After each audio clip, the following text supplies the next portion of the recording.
In this episode, I'm going to share with you 5 steps so you can build a strong personal brand. After all, people don't like doing business with businesses, they like doing business with people. So having a rock-solid personal brand is incredibly important. So whether you're a coach or a consultant or an online entrepreneur or a professional or an influencer, not having a really strong and engaging and compelling and irresistible personal brand could be the only thing that's holding you back from hitting that next level. So let's fix that now.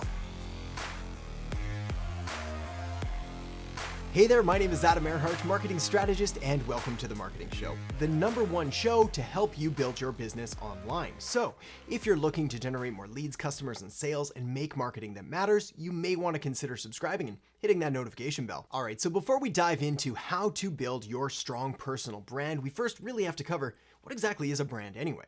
The reality is that your brand isn't your logo. It's not your website. It's not the content you produce, it's nothing like that. Rather, it's the headspace or the perception that customers or clients or prospects have about you. This is why, again, it's not your logo or your website or your content or anything like that, but rather it's what they all communicate. And they are communicating something, whether positive or negative. This is why it's so incredibly important to take control of your brand and of the perceptions that you're putting forward. So, with all that said, let's dive into the very first tip, which is to identify your thing. You see, the core foundation or the underlying aspects of a brand really are what it represents and the perception people have of it. So the way to steer your brand and to ensure that you're building it on a really strong foundation is to first identify what exactly you want to be known for. I mean, maybe it's a bird identification expert. Maybe it's cooking. Maybe it's interpretive dance. Whatever it is, you need to clearly identify what you want to be known for. Then you need to stick with it. From there, everything that you do, everything that you say, everything you produce, and every part of your brand and your identity and how you act and how you engage, all of that needs to represent and needs to tie into some aspect of what your one thing is, what you want to be known for. Here's the beauty. You get to decide what your brand is all about. You get to take control of the narrative, of the perceptions that you're building in other people's minds. For example, my brand is all about business. More specifically, it's all about marketing. More specifically than that, it's all about online marketing. And even more specifically than that, it's all about real strategic online marketing and the fundamentals and principles behind it so you're able to get lasting and effective results no matter what channel or platform you're using. Now granted, I didn't arrive at this overnight. It took a lot of years and a lot of trial and error and a lot of testing and trying different things. But essentially now it's more cohesive, it's more congruent, and it makes sense. At least it does to my ideal target market who get it and are the ones to subscribe and hit the like button. To take this one step further, to use myself as an example, well, I don't talk about guitars. I don't talk about mountain biking. I don't talk about fitness or health.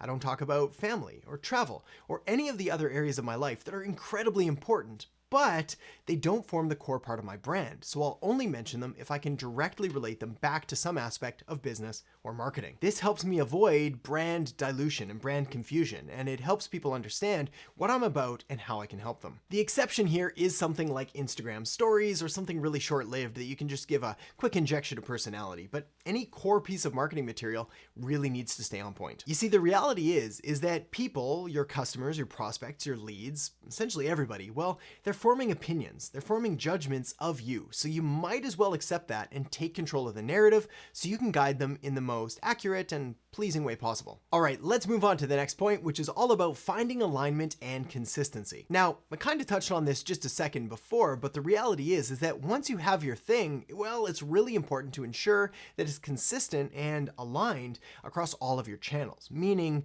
your branding and your messaging and the way things look and the way things feel and sound. Well, they're the same on Instagram as they are on your website.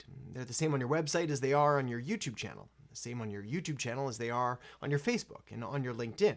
Obviously, there's some slight stylistic differences here, but the overarching brand, the overarching theme needs to be the same. This means no talking about guitars on Instagram and surfing on YouTube and mountain biking over on LinkedIn. They've all got to fall under your thing, under your main core promise header. If you do this, well, all of your touch points are going to become that much more effective. People are going to be able to form a stronger brand impression, a stronger brand image, and you're going to be known for something a whole lot faster and a whole lot more effective. If you don't do this, you'll suffer from brand dilution, and essentially nobody will know what you do or why they should care. They'll be confused, and confused customers don't buy. All right, let's move on to the next point, which is you need to show up 1,000 times. Now, 1,000 times may be a slight exaggeration here, but the reality is you need to show up a whole lot. Probably a whole lot more than you think, probably a whole lot more than you're doing right now. You see, we as human beings, well, we naturally associate frequency with trust, meaning that if you can show up time and time again in front of somebody, they're just going to naturally start to trust you just as a byproduct of being human. Makes sense though, right? I mean, back in the caveman days, if we saw something time and time again and it didn't try to kill us or eat us or drag us away, well, must be safe. But this aspect of showing up repetitively, well, not only does it apply to the caveman part of your brain, but also to the more advanced part, because we as consumers, we as buyers in today's day and age, well, we're a little more jaded, a little more cynical, a lot more skeptical about all of the things that we've seen, because we've seen some pretty sketchy stuff, especially from marketers. This is why if you can show up time and time again, day in, day out, week after week, month after month, year after year, well, people will just naturally start to assume that, well, you're trustworthy because you're still here after all these years. And everybody else is in prison, of which there's a few marketers in prison. Like I said, kind of sketchy. So to avoid ending up in prison and to avoid completely destroying your business, well, it's actually really simple. Just be ethical, be honest, and then show up time and time again, proving that you know what you're doing and that you're there to help. So how do you show up time and time again? Well, there's only one way to do that, and that is the next tip, which is to create way more content. You see, if you want to influence someone, or you want to persuade someone, or you want to sell something, well, you're going to need something to do that, and that something is content. Now, one way to do this, one way to create content is of course to go person to person, one-on-one, just one prospect after another, making the phone calls, showing up in person, knocking on doors, whatever that may be. But the reality is that aside from being a terrible waste of time, it's just not that effective and not that much fun, especially when there's a better alternative. The better alternative is to let your content do the talking for you. Now, of course, for this to work, you need to be strategic about it, which means identifying your ideal target market, figuring out their pains and their problems and their frustrations, and then creating content that addresses and ideally solves the problems of your ideal target market, which in the end positions you as the expert and the logical solution to their problem all along. The beauty of content marketing and creating something once and sharing it again and again is that it's like having millions of different little salespeople out there doing all of the hard work for you. 24 hours a day, 7 days a week, 365 days a year, they're out there selling and preaching your good word. Now, when it comes to creating content, you can create video content like this, you can create audio content and start a podcast, you can create text and graphic content for social media posts, you can really do whatever. And in fact, while I would want to push you in the direction of video content, especially for a personal brand, because there's nothing quite like it that builds trust and really helps someone to connect with you on a personal level, the reality is if video is not your thing, you're not completely dead in the water. You got a ton of other options, and just going out there